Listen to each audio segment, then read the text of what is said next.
Para bapak, saudara-saudara, hadirin kaum muslim yang mulia. Tidak bisa kita pungkiri bahwa seluruh manusia yang hidup di dunia ini mempunyai masalah.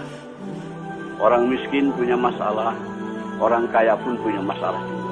Orang yang tidak punya uang masalah, orang yang banyak uangnya pun masalah juga. Orang yang tinggal di kampung masalah, orang yang tinggal di kota-kota besar juga bermasalah juga.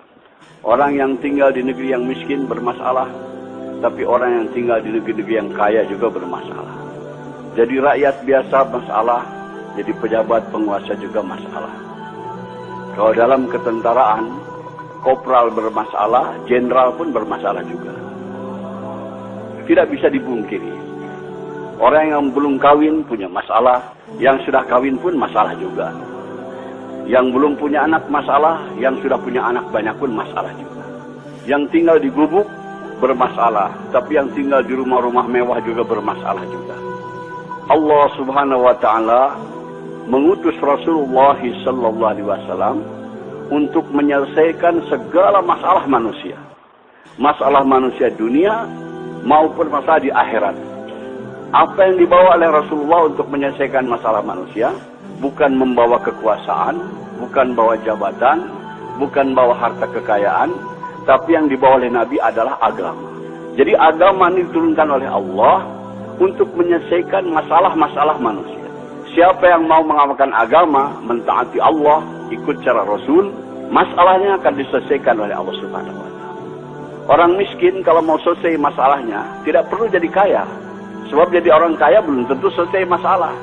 Tapi kalau orang miskin ikut agama, amalkan agama, pasti diselesaikan oleh Allah masalahnya. Setiap kita ingin kepada kehidupan yang baik, keadaan yang baik. Ini akan tercapai dengan agama.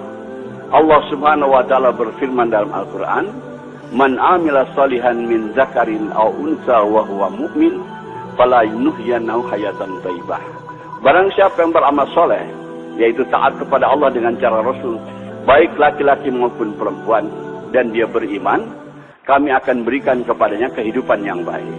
Kehidupan yang baik akan datang kepada kita bukan dengan harta, bukan dengan kekayaan, bukan dengan kemewahan, tapi dengan agama. Kalau kita amalkan agama dalam kehidupan kita ini, semua masalah kita diselesaikan oleh Allah Subhanahu wa taala. Begitu juga kehidupan kita bermasyarakat, bernegara. Kalau ingin masalah-masalah selesai dari masalah masyarakat, masalah kenegaraan dan sebagainya, agama juga. Allah berfirman dalam Al-Qur'an, "Walau anna ahlal qura amanu wa taqaw la fatahna 'alaihim barakatim minas sama'i wal ard." Andai kata penduduk suatu negeri itu iman dan takwa kepada Allah, kami akan bukakan kepadanya pintu keberkahan daripada langit dan bumi. Kemakmuran, kesejahteraan, keamanan akan tercipta dengan agama, dengan taat kepada Allah Subhanahu wa taala. Maka Rasulullah SAW berjuang mati-matian memahamkan kepada umat betapa penting agama ini. Betapa penting agama ini untuk menyelesaikan masalah. Sebab manusia terkeliru, tertipu. Mereka yakin dengan yang zahir. Disangkanya dengan berharta, dengan berkekayaan, dengan berjabatan, dengan pangkat, kehidupan akan nyaman. Tidak, hadirnya mulia. Fir'aun kaya raya, jabatannya tinggi, tapi tidak taat kepada Allah, bermasalah kehidupannya. Karun kaya raya, orang terkaya di dunia ketika itu, tapi tidak mau taat kepada Allah, bermasalah hidupnya. Namrud juga raja dunia, dia tidak taat kepada Allah, bermasalah kehidupannya. Semua masalah-masalah datang kepada kita dari dia taat kepada Allah Subhanahu wa taala. Bukan karena pendapatan kecil, bukan karena miskin, bukan. Yang menyusahkan kehidupan kita ini adalah dosa-dosa kita sendiri. Hadirin, di Jakarta ada ungkapan kata gubuk derita. Maksudnya karena tinggal di gubuk hidup menderita. Sebetulnya yang bikin menderita bukan gubuknya, tapi dosa-dosanya hadirnya. Orang yang berdosa itu walaupun tinggal di gedung yang mewah, tetap hidupnya akan gelisah, hadirnya mulia. Ketahuilah hadirnya mulia, semua kesusahan yang datang kepada kita ini akibat daripada dosa-dosa kita. Allah Subhanahu wa taala memberikan contoh yang gamblang dalam Al-Qur'an. Nabi Ibrahim alaihissalam dapat cobaan kena hukuman bakar oleh Namrud, dimasukkan ke dalam api selama kurang lebih 40 hari 40 malam. Tapi karena Nabi Ibrahim orang yang taat kepada Allah, orang mengamalkan agama, di dalam api dibahagiakan oleh Allah Subhanahu wa taala. Sejuk, nyaman, sejahtera, dapat makan, dapat minum. Masa di gubuk menderita? Nabi Ibrahim dalam api tidak menderita, hadirin, karena bersih daripada dosa. Andai kata hidup kita lurus taat kepada Allah, dalam gubuk pun akan dibahagiakan oleh Allah Subhanahu wa taala. Hadirin yang mulia, ini harus kita camkan, tanamkan dalam hati kita keyakinan dan beritahu dunia bahwa kebahagiaan bukan dalam kebendaan, bukan dalam kekuasaan, tapi dalam taat kepada Allah. Siapa yang tidak taat kepada Allah akan celaka hidupnya, dunianya apalagi akhiratnya. Kita bertanggung jawab atas perkara ini. Setelah Rasulullah SAW wafat, tidak akan ada lagi kedam Nabi ke dunia yang memberikan peringatan kepada manusia. Kita selaku umat Nabi Muhammad SAW beritahu kepada dunia supaya manusia ini selamat. Hanya dengan ikut cara Rasulullah, kehidupan kita akan aman, akan tentram, akan sejahtera, akan bahagia. Maaf hadirin, hidup kita bukan akan bahagia dengan modern, dengan ikut barat. Tidak ada janji Allah Subhanahu wa taala. Tapi kalau kita ikut cara Rasulullah, janji Allah ada di situ. Allah akan berikan kepada kita kesuksesan, kebahagiaan. Maka kita beritahu perkara ini. Hadirin yang mulia, Allah Subhanahu wa taala berfirman dalam hadis qudsi, "Ya ibadi, ana urid anta turid, wala yaqulu illa ma urid." Wahai hambaku, aku punya keinginan, kamu pun punya keinginan, tapi akan berlaku keinginan aku, kata Allah, bukan keinginan kamu. Wa ilan salam tani fima urid, fakaifatuka fima turid. Kalau kamu tunaikan keinginan-keinginan aku, maka aku akan tunaikan segala keinginan-keinginanmu. Tetapi kamu kalau tidak mau menunaikan keinginan aku akan susahkan engkau dalam menunaikan keinginan-keinginanmu. Dan yang akan berlaku adalah keinginan aku, kata Allah. Jadi hadirin, metode, teknik supaya keinginan-keinginan kita tercapai. Kita ingin bahagia, ingin sejahtera, ingin aman, ingin tentram. Caranya adalah tunaikan keinginan Allah. Tunaikan keinginan Allah. Kalau kita tunaikan keinginan Allah, segala keinginan-keinginan kita akan ditunaikan oleh Allah Subhanahu wa taala.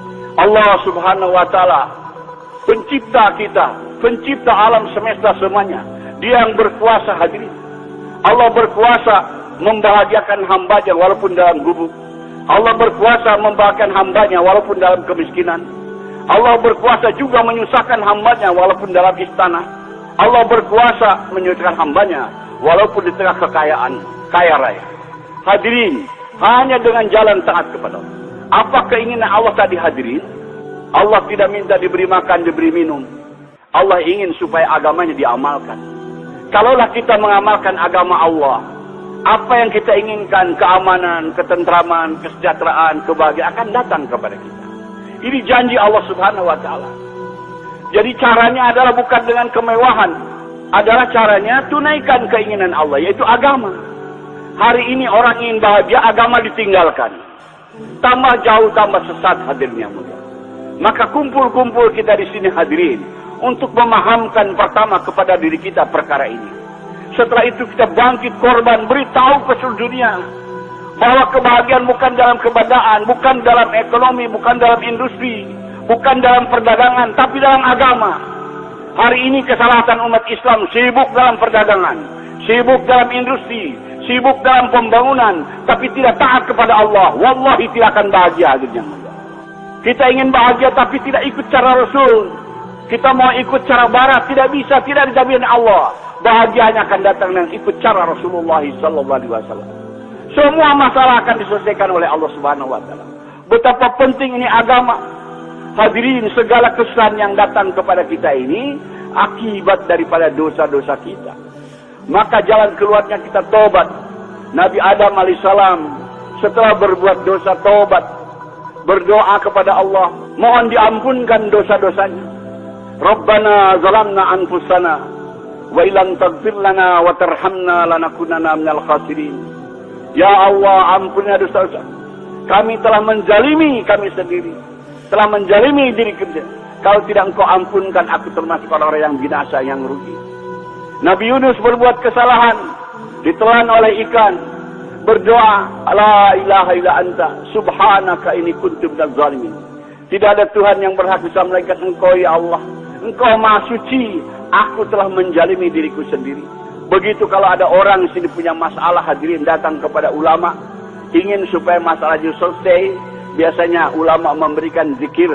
Zikir Nabi Yunus, la ilaha illa anta subhanaka inni kuntu minadz zalimin. Baca sekian ratus. Karena kesusahan-kesusahan yang datang kepada kita ini akibat daripada dosa-dosa kita. Subhanallahi walhamdulillah.